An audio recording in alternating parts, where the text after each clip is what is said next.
I played Death Stranding 5 years later, and it is mind-bending. There are people who absolutely love Death Stranding, and others who think that it's just a delivery simulator, and some that are just straight up confused and don't know what to think about it. I am going to find out where I fall on the spectrum. My goals are to find out if this game is worth playing, can I enjoy it, and should you play it. Now, after recently applying to be an Amazon delivery driver, but being rejected, I did the next best thing. I joined Sam Bridges, aka Norman Reedus, in his quest to unite America and bring happiness unto people who have been waiting years for their packages. First day on the job, we are riding our high-tech motorcycle in the middle of nowhere with the wind in our hair when some blonde-haired babe appears right in our way and makes us eat it hard. Our packages fly everywhere, not a good first day on the job. It then begins to rain and we have to find cover. Why do we have to find cover, you ask? Well, let's talk about the weather in this game. In Death Stranding, you need to hide from the rain known as Timefall because it accelerates the aging process of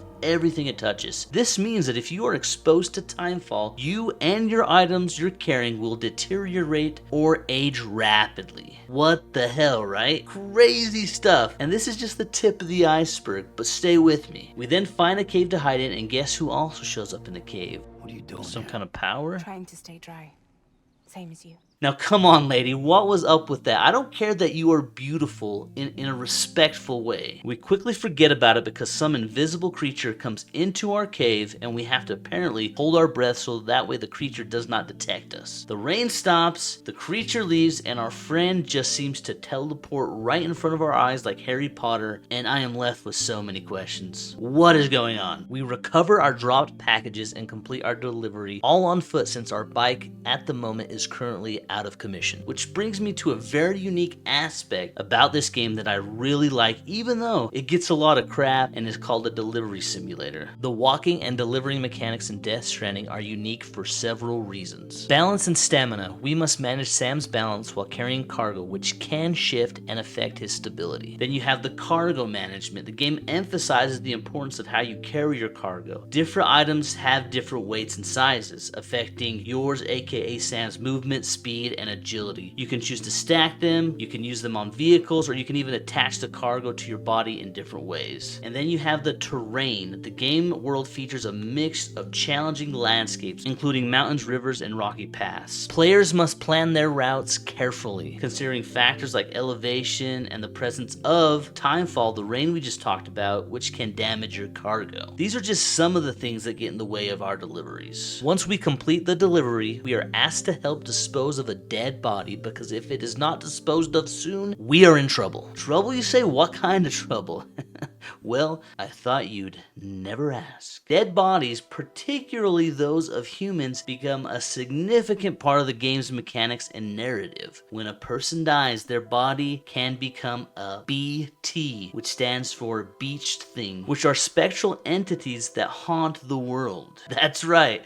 If a body is left unattended, it may trigger a Voidouts, which is a catastrophic explosion that destroys everything in the vicinity and leaves a massive crater. The game has specific locations where you can dispose of bodies safely, often referred to as incinerators. Delivering bodies there prevents them from causing Voidouts and helps maintain the integrity of the game world. Lost? That is alright. I am too, and I played the game. Well, the worst thing that can happen happens, and we are intercepted by these BTs, and the body that we are attempting to dispose of creates one of these Voidouts. Oh shit, this doesn't look good. Oh, there was somebody on the side of the road. Oh shit. Ooh.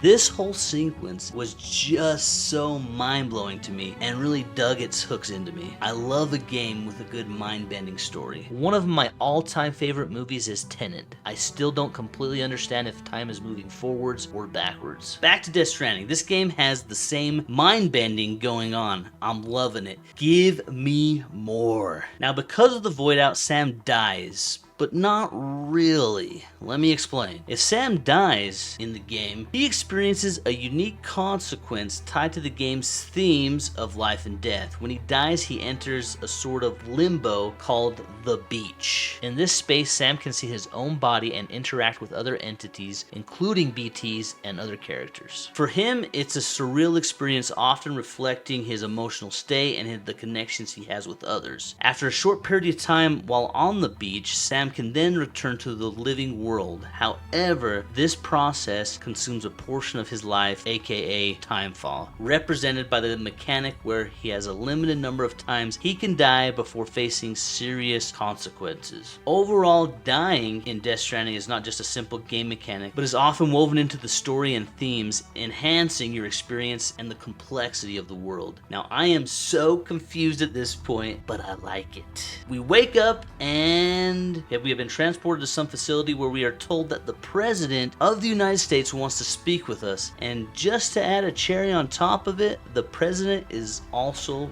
our mom. She wants Sam to help reunite the fractured nation by reconnecting isolated cities and communities through the chiral network. Her vision is to restore America and strengthen its bonds after the catastrophic events that have led to widespread disconnection and isolation between all these communities and cities. Additionally, Bridget expresses a desire for Sam to carry out her legacy and fulfill her mission, as she is aware of her impending death. This adds an emotional weight to Sam's journey as he feels a personal responsibility to honor her wishes and make meaningful connections in a world that is struggling to rebuild. At this time, we are also introduced to Sam's sister, who is there but not really there at the same time. She seems to talk to Sam when he is dreaming. She has been captured, and the President, aka his mom, has asked Sam to also help to rescue her. We agree to take on the challenge, and on top of that, they ask us to deliver the President's body to the incinerator. But before we head out, we are introduced to a baby that is going to be strapped to our chest. That's right, a baby. If this game could not get any stranger, in Death Stranding, the babies, referred to as bridge babies or BBs, are actually a very crucial part of the game's narrative and mechanics for several reasons. BBs have a unique ability to sense BTs, remember beach things, and other supernatural phenomena. They act as almost like a bridge between the world of the living and the world of the dead, helping characters like Sam navigate the dangers posed by BTs. BBs are integrated into gameplay, providing us players with tools to detect these BTs. Their health and emotional state can also influence the gameplay, as players must care for them to ensure that they function properly during encounters with the supernatural. Now, with our baby in arms, we then head out to deliver the President's body, and on our way back, this is where we run into our first real encounter with BTs. In Death Stranding, BTs or beach things are special entities that represent the souls of the deceased who have become trapped in the world of the living. They play a significant role in the game's lore and mechanics. Here are some key aspects of BTs. Now, their appearance. BTs are often depicted as these kind of ghostly figures that can appear as dark, shadowy forms. They are usually accompanied by environmental effects such as like a haunting sound and a sense of unease. BTs are connected to the death of individuals who have not properly crossed over to the afterlife. If a person dies in the world, their body can become a BT, which can haunt the living. For Sam and other characters, BTs are a significant threat. If they come into contact with a living person, they can attack, leading to dire consequences. Encounters with BTs often require stealth and strategy to avoid confrontation. We must navigate the world carefully to avoid these BTs, especially when carrying cargo and bodies. We have a variety of tools and strategies we can use. Players can sense BT's presence and try to evade or distract them. BTs symbolize the game's theme of death, isolation, and the consequences of a disconnected world. They serve as a reminder of how fragile life is and the importance of connection between individuals. Overall, these BTs, they really are a central element of the game's atmosphere and narrative, enhancing the sense of tension and the emotional weight of our journey. You do not want to get caught by BTs because Because what happens when you get caught by BTs? There are several key things that can and will happen. First of all, the BTs will try to grab you, resulting in a dramatic sequence where you are pulled into the BT's realm. This can lead to a loss of control as Sam is dragged toward the BT and the screen typically darkens, heightening the sense of danger. If a BT catches you, there's a risk of losing some of your cargo that you're carrying, and depending on the situation, this could mean that certain items might be dropped or damaged, affecting your delivery mission. If you die as a result of a BT encounter, you may trigger a Voidouts, which is a massive explosion caused by the death of a living person in the world, which we learned about earlier on in the game. And this can create significant environmental damage and alter the game world, leading to craters and other changes. After being caught and dying, Sam will find himself back on the beach that we talked about, the space between life and death. Here he can interact with elements of the game's lore before returning to the world, but this will consume a portion of his life, or Timefall, like we also talked about. Over the next 20 or so hours of gameplay, I continue to make deliveries and connect America. And let me tell you, my view of this game has changed. It might seem like it's a delivery simulator, but it is so much more. Death Stranding really transcends that label of delivery simulator due to those several key elements that we talked about that contribute to its depth and complexity. Overall, Death Stranding is a deeply layered experience that combines gameplay, narrative, and cinematic elements to create a profound exploration of human connection in a disconnected world, making it much more than a simple delivery simulator. I cannot wait to dive deeper into this game because I know that I am going to continue to be blown away by it. I have not been bored by this game for 1 second. I am so glad that I decided to play Death Stranding for the first time. If you enjoyed this video, please like the video and check out my videos of me playing the Metal Gear Solid series for the first time. Now, question is, should I become the ultimate Amazon delivery driver and get the Death Stranding Platinum Trophy? Leave a comment and let me know.